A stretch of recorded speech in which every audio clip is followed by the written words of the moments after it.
Kinumpirma ng DOH na may isang bagong kaso na sa bansa ng Mpox o dating monkeypox. Mula raw yan sa isang lalaking Pilipino na walang travel history.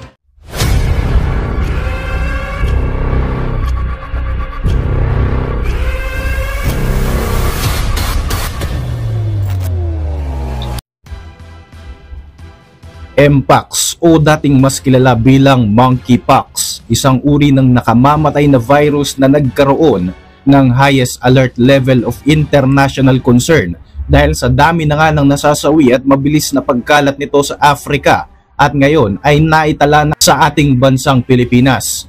Base sa datos na inilabas ng Department of Health o DOH, walang travel history sa labas ng bansa ang 33 years old na lalaking nag-positive sa virus na ito. Sa pag-upload ko ng video tungkol sa Mpox kahapon, marami sa mga viewers natin ang tila natatawa lamang at sinasabing pagkikitaan na naman daw ng gobyerno ang sakit na ito. Well, opinion nyo yan at iginagalang ko yan. Pero sa ngayon na nasa Pilipinas na ang Mpox, hinihikayat ko ang lahat na maging mas maingat.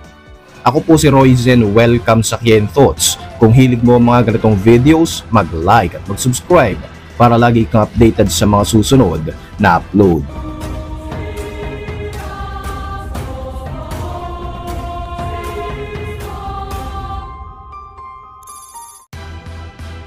Nakakagulat ang balitang inilabas ng Department of Health o DOH hindi lamang para sa ating bansang Pilipinas kundi maging sa international community na nakatutok ngayon sa kumakalat na viral infection na tinatawag na Mpox. Sa kasalukuyan, kalat na ito sa Democratic Republic of Congo at sa mga karatig nitong bansa sa kontinente ng Africa. Kamakailan lamang ay nagtala ng unang kaso ang Sweden at Pakistan, kaya naman nagkaroon na rin ng unang kaso ng Mpox sa labas ng Africa. Sa ulat naman ng Department of Health ngayong araw, August 19, 2024, naitala na ang unang kumpirmadong kaso ng Mpox sa Pilipinas sa taong 2024. Ang kahuli-hulihang reported cases ng Mpox sa bansa ay noon pang December 2023 at ito ay ang mas mahinang variant o strain ng naturang virus.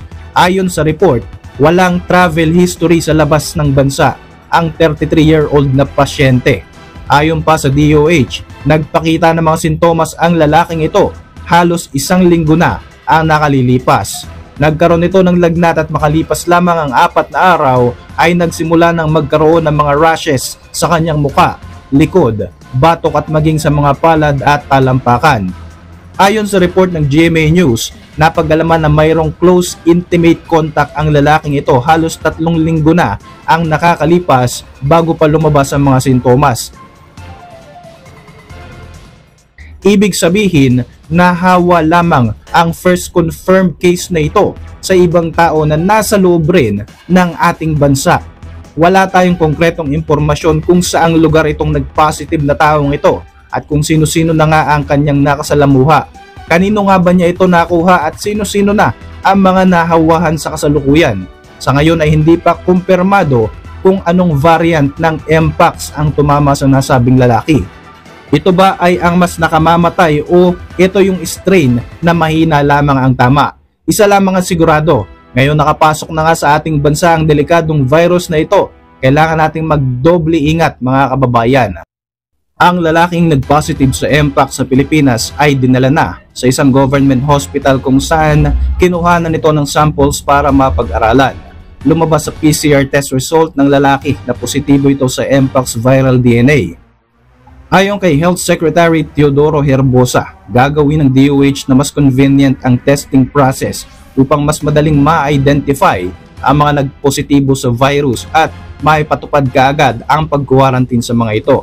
Sisiguraduhin daw ng ahensya na magbibigay ng sapat at nararapat na impormasyon sa publiko upang maiwasan ang pagkalat pa ng sakit sa ating bansa. Ang Mpox o dating mas kilala bilang monkeypox ay isang nakakahawang sakit na nadiskubre sa mga unggoy na ginagamit para sa mga research noong 1958. Sa pagpasok ng dekada 70, unang nagkaroon ng kaso kung saan nailipat sa tao ang ganitong uri ng sakit sa Democratic Republic of Congo. Sa loob ng maraming dekada, nagdulot ang mpox ng pagkalat o pagkakaroon ng outbreak sa mga bansang ito sa Africa, gayon din sa mga karatig bansa ng Congo Republic. Taong 2022, nagkaroon ng pagkalat ang naunang variant sa iba't ibang bansa. Sa kabuuan, mayroong higit sa 99,000 confirmed cases ng mpox ang naiulat sa loob ng 116 countries kabilang na ang Pilipinas. Sinasabing 200 tao ang nasawi matapos ang pagkalat ng mpox noong taong 2022. Ito ay isang strain na tinatawag na clade 2 ng mpox o yung mas mahinang uri ng virus kumpara sa kumakalat ngayon na tinatawag na clade 1. Uulitin ko, 2 magkaibang variant ang kumalat na mpox. Isang mahinang version noong 2022 at sa ngayon nga, ito ang napakadelikado at mas nakamamatay na version ng mpox ngayong 2024. Ayon sa mga datos mula sa Africa, kahit na binigyan ng prioridad ng international community ang virus na ito sa pag-allocate ng mas malaking research funding, nagkaroon pa rin ng outbreak sa pagitan ng 2022 at 2023. Maging ang mga eksperto na nag-aral patungkol sa mga malulubhang sakit kagaya ng HIV, SARS, COVID-19 at iba pang mga viral infection ay sobrang nababahala sa muling pagbabalik ng mpox sa taong ito. Sa kasalukuyan, ang mas malalang version ng clade 1 ng mpox na tinatawag noon bilang Congo Basin strain ay mas delikado at mas mabilis di umanong makahawa kaysa sa naunang kumalat na version na clade 2 mpox. Ang nakakatakot, mas nakamamatay ang 2024 outbreak na ito kung magkakataon. Gaya ng naunang outbreak noong 2022, nagsimula rin ang 2024 mpox sa Congo Republic at agad din itong kumalat sa mga karatig nitong bansa sa Africa, gaya ng Kenya. Dagdag pa ng WHO na asahan na raw ang mas paglobo pa ng kaso ng mpox sa Europa at sa Asia sa mga susunod na linggo dahil nga sa mga naunang confirmed cases ayon sa pag-aaral ng mga eksperto. Ang mpox ay maaaring magdulot ng mga sintomas kagaya ng lagnat, pamamantal, sugat sa balat, matinding sakit ng ulo, fatigue, hirap sa paghinga at maging ang sepsis o pagkalason ng dugo. Pinakakaraniwan sa lahat ng nabanggit ang pamamantal sa katawan at ang pagkakaroon ng mga paltos kagaya ng smallpox o ng bulutong na karaniwang tumatagal ng 2 hanggang 4 na linggo. Base sa mga report, ang virus na ito ay madaling makahawa sa pamamagitan ng mga physical contact sa mga tao, mga hayop o mga bagay na apektado ng mpox. Hindi rin ligtas gamitin ang mga materyales o mga bagay na ginamit na ng mga taong nagkaroon ng ganitong sakit. Maaari din daw maipasa ng isang buntis ang sakit na ito patungo sa kanyang hindi pa naisisilang na sanggol. Ang mga palatandaan o sintomas ng sakit na ito ay posible raw maranasan sa loob ng 1 linggo. Subalit, maaari din itong magsimula sa loob ng 1 hanggang 21 araw pagkatapos ma-infect ang isang tao. Sa kasalukuyan, mayroong tinatayang 17,000 confirmed cases ng bagong variant ng mpox na kumakalat sa taong 2024.